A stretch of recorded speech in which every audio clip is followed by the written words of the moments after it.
Kenny here with Gardening Simplified.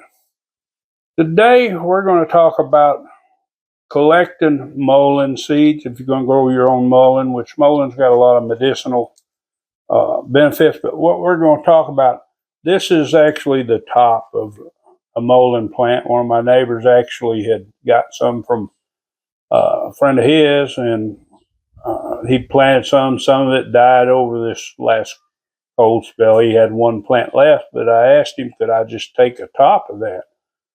Because I noticed uniquely, if you look real close where these seeds are, there's little holes, and it's like they hold it up, like maybe holds its seeds until this top falls over and then it dumps its seeds out. And so whenever I got it from him, I just made sure it stayed upright until I brought it back, and I had my tub, and I just took this plant and actually just turned it upside down and barely tapped it. But you can see there's still a few more seeds coming out, which I've got plenty of seeds here. But look at all these seeds that's come out of this one mullein top.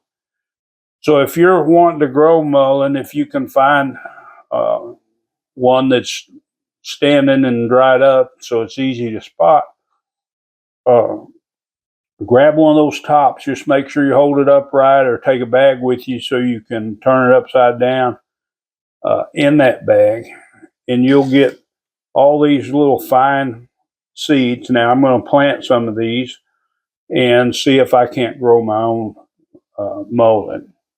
Anyway, I hope you enjoyed this. Please give it a thumbs up, and if you want to see more content like this, of course, just hit that subscribe button. Enjoy that gardening experience.